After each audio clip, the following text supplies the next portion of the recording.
So না, কাপটা কি নেওয়া যায় আগে? কাপ নেওয়ার কি দরকার? বা ছুঁয়ে দেখি একটু। ছুঁয়ে দেখার দরকার নেই, চেয়ে থাকলেই হবে, কারণ কাপটা কিন্তু এখনো কারো হাতে ওঠেনি। ওকে, উঠবে অবশ্যই, এবং সেই কাপটা কার হাতে উঠবে সেটা নিয়ে আমাদের আলোচনা চলবে। Welcome to D box. আপনাদের সাথে আছি আমি বলবীর প্রান্তর, এবং আমার সাথে আছে Ahmed bin Parvez. Yes, as usual. So একটা টান উত্তেজনাকর দিন গেছে, যেখানে আমরা দুর্দান্ত কিছু ম্যাচ দেখেছি এবং শুনেছি, যেহেতু রেডিও ভূমিতে ধারাভাষ্য চলছে বাংলায়। সো সেই ম্যাচটা নিয়েই যদি আমি আগে কথা বলতে চাই আহমেদ বিন পারভেজের কাছে। আমাদের জার্সিটা আজকে দেখছেন তো, পরিচিত লাগছে, এই যে চ্যাম্পিয়ন্স জার্সি, ডেফিনেটলি আর্সেনালের জার্সি যেহেতু। তো চ্যাম্পিয়ন স্টক ম্যান ইউনাইটেড, ওকে, আমরা ধরলাম, ঠিক আছে। বাট না, ক্লাবের খেলা না, যেহেতু আমরা সরাসরি চলে যাব ম্যাচে। সেটা হচ্ছে স্পেন ভার্সেস সৌদি আরব। গতকালকে মনে হচ্ছে যে একটা একপেশে ম্যাচ আমরা দেখে ফেললাম কিনা। অবশ্যই একপেশে ম্যাচ হয়েছে, এবং স্পেন তারা আসলে অপেক্ষা করছিল পরের ম্যাচটা কখন হয়। মানে কেপ ভার্দের মতো একটা দলের সঙ্গে যখন 0-0 গোলে ড্র হয়ে যায়, তারপর তারা শুধু অপেক্ষায় ছিল যে ট্রেনিং করার দরকার নেই, এত কথাবার্তার দরকার নেই, পরের ম্যাচটা কখন আমরা নামলেন, গোল করা শুরু করলেন, এবং সেই সাথে 4-0 গোলের যে জয়, আমার কাছে মনে হয় যে একটু কমই হয়েছে, আরও বেশি করার সুযোগ ছিল স্পেনের। তবে তাদের মূল মন্ত্র যেটা ছিল প্রথম ম্যাচে, যেটা তারা মিস করেছিল, সেটা হচ্ছে লামিন ইয়ামাল। এই 18-19 বছর বয়সী যুবক কিভাবে করে স্পেনের এত বড় একজন তারকা হয়ে গেছেন, বা তাকে ছাড়া যে স্পেনকে একটু ছন্নছাড়া লাগে, সেটা প্রথম ম্যাচে আমরা দেখলাম। এবং দ্বিতীয় ম্যাচে যখন তিনি শুরুতেই নামলেন, এবারের বিশ্বকাপে স্পেনের প্রথম গোলটা কে দিয়েছেন? ইয়েস, অ্যাজ ইউজুয়াল, যেটা আমরা ভেবেছিলাম যে ইয়ামালের পা থেকেই আসবে, সেই লামিন ইয়ামালের পা থেকেই এসেছে।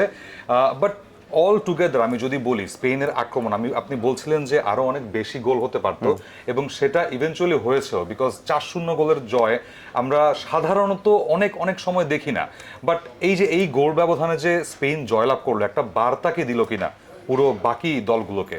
অবশ্যই একটা বার্তা দিয়েছে, এবং স্পেনকে যারা হট ফেভারিটস ভাবছিলেন তাদেরকে আবারও সেই ট্র্যাকে নিয়ে আসলেন তারা, যে আমরা কিন্তু হট ফেভারিটসই আছি, একটা ম্যাচ দিয়ে আমাদেরকে জাজ করা যাবে না। আর আমরা আসলে যতই লামিন ইয়ামালের কথা বলি, তার সঙ্গে তিনি আরও যে ভালো বেটার পারফরমেন্স ছিল, সেটা হচ্ছে ওয়ারজাবালের। এবং ওয়ারজাবাল আসলে 2টো গোল প্লাস একটা অ্যাসিস্ট, মানে ইয়ামালের থেকেও বেটার স্ট্যাটিস্টিক্যাল পারফরমেন্স কিন্তু আমরা দেখেছি। সো তার ব্যাপারটা আসলে কি মনে হয়েছে? Good question. আমার মনে হয় যে ওয়ারজাবাল গত ম্যাচে, প্রথম ম্যাচে যখন কেবো ভার্দের বিপক্ষে নামলেন, একদমই ছন্নছাড়া মনে হচ্ছিল, without any goal, without any mission. But আজকে, এবং ওই যে প্রথম 30 মিনিট নাকি কোনো টাচই পাননি সেখানে, এবং সেখানে তিনি স্ট্রাইকার হিসেবে খেলছেন এই স্প্যানিশ দলে। সো আমার মনে হচ্ছে সেই ডিফারেন্স মেকিংটা করেছেন আর কেউ নন, লামিন ইয়ামাল। ফেরান তোরেস ছিলেন প্রথম ম্যাচে তার রাইট উইং এ, এবং তিনি সেই থ্রু পাসগুলোতে বড্ড বেমানান লাগছিল, তাকে একটু ম্রিয়মান লাগছিল। বাট গেস হোয়াট, যখন এই ম্যাচে লামিন ইয়ামাল স্টার্টটা করলেন, তখন থেকেই জাদু দেখিয়েছেন, এবং প্রথম 2টো গোল তিনি ওয়ারজাবালাকে দিয়ে মনে হচ্ছে করিয়েই দিয়েছেন এমন একটা জিনিস, এবং তিনি নিজেও গোল পেয়েছেন অফকোর্স। সো সৌদির ক্ষেত্রে এই বিশ্বকাপের যাত্রাটা একটু কঠিন হয়ে গেল, এটা বলার অপেক্ষা রাখে না। Moving towards the next match, big match ছিল বেলজিয়ামের জন্য। আমার মনে হয় বেলজিয়ামের সোনালী অতীত না বলে বেলজিয়ামের পতিত বর্তমান বলাটা শ্রেয়, বিকজ এত স্ট্রাইকার নিয়ে সেখানে রোমেলো লুকাকু আছেন, সেখানে কেভিন ডি ব্রুইনে আছেন, সেখানে সবাইকে পেছনে ফেলেও তারা গোল করতে পারছে না, সামনে পেছনে দুরবস্থা। বাট আমার মনে হচ্ছে যে এই ওয়ার্ল্ড কাপটা গোলকিপারদের ওয়ার্ল্ড কাপ, নিঃসন্দেহে। একমত হবেন কিনা? আমার কাছে তো তাই মনে হয়। এবং শুধু গোলকিপারদের ওয়ার্ল্ড কাপ ব্যাপারটা এরকম না, ব্যাপারটা হচ্ছে ছোট দলের যারা গোলকিপার আছে তাদের একটা ওয়ার্ল্ড কাপ। আমরা শুরুটাই করেছিলাম ভোজিনিয়াকে দিয়ে, এবং তারপর রুম যুক্ত হলেন, এবং আরো একজন যুক্ত হয়েছেন, ইরানের গোলকিপার আলী রেজা। ইয়েস, ইরানের গোলকিপার, এবং তারপর সেখানে বেরেন ভ্যান্ড, যিনি কিনা গোলকিপিংটা করেছেন এবং দুর্দান্ত সেভ করেছেন একের পর এক। আমি যদি এখন আহমেদ বিন পারভেজকে র্যাঙ্ক করতে বলি, থিবো কর্তোয়াও কালকে দুর্দান্ত ভালো কিপিং করেছেন, গোলকিপিং, হ্যাঁ, একটা আমাদের মোমেন্ট উপহার দিয়েছেন। সো যদি র্যাঙ্কিং করতে বলি, যে ভজিনহা, তারপর হচ্ছে ভেরেনবার্ড, যিনি কিনা ইরানের গোলকিপার, এবং তার পরপরই হচ্ছেন থিবো কর্তোয়া। র্যাঙ্কিংয়ে কাকে রাখবেন গতকালের ম্যাচ ডে মিলিয়ে? আপনি এবার বলটা ধরেন, আমি র্যাঙ্কিংটা করছি। থিবো কর্তোয়া, তার এক্সপিরিয়েন্স, তিনি চেলসির হয়ে, রিয়াল মাদ্রিদের হয়ে এখনো খেলছেন। এই ক্যালিবারের একজনের কাছ থেকে আসলে আমরা এক্সপেক্টই করি তিনি সেভ করবেন, ভালো করবেন। সো কর্তোয়াকে আমি আসলে গতকালের পারফরমেন্সের বিচারে আসলে আলাদা করে দেখতে চাচ্ছি না, তাকে আমি 3-এ রাখতে চাচ্ছি।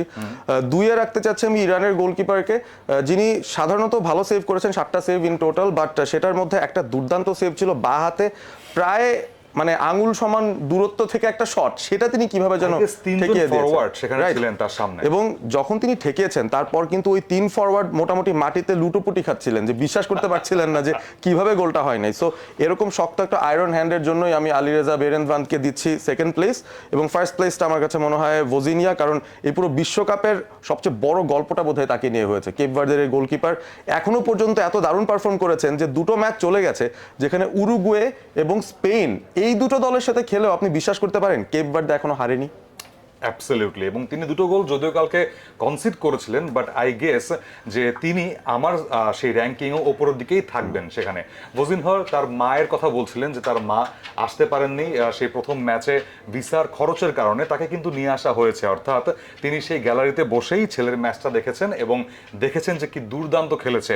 এবং উরুগুয়েকে থামিয়ে দেওয়া আমার মনে হয় যে one of the prime moments in this World Cup, because উরুগুয়েকে অনেকে কিন্তু চ্যাম্পিয়নশিপ কন্টেনশনে না দেখলেও অ্যাটলিস্ট সেমিফাইনালে টক্কর দেওয়ার জন্য দেখছিলেন।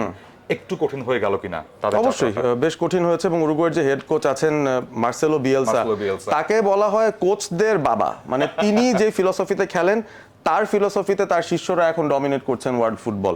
কিন্তু তিনি নিজে একটা দলের দায়িত্ব নিয়ে উরুগুয়েকে, যারা দুইবারের বিশ্ব চ্যাম্পিয়ন, এরকম একটা মৃয়মান পারফরমেন্স দিয়েছেন, আমাদের কাছে খুব অবাকই লেগেছে।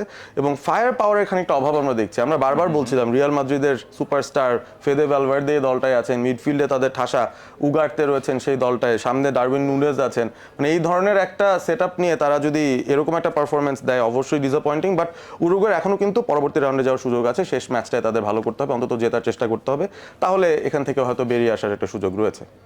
এবং আরেকটা ম্যাচ যেটা মিশর এবং নিউজিল্যান্ড, এবং মিশর তাদের প্রথম জয়টা পেয়েছে ওয়ার্ল্ড কাপে, এবং তার চেয়ে বড় কথা হচ্ছে মোহাম্মদ সালাহ তিনি গোল পেয়েছেন, এবং তার পা থেকে ইজিপ্টের গোল এবং ইজিপ্টের জয়, একটা মার্ভেলাস দিন গেছে ইজিপ্টের জন্য। মার্ভেলাস একটা দিন গেছে।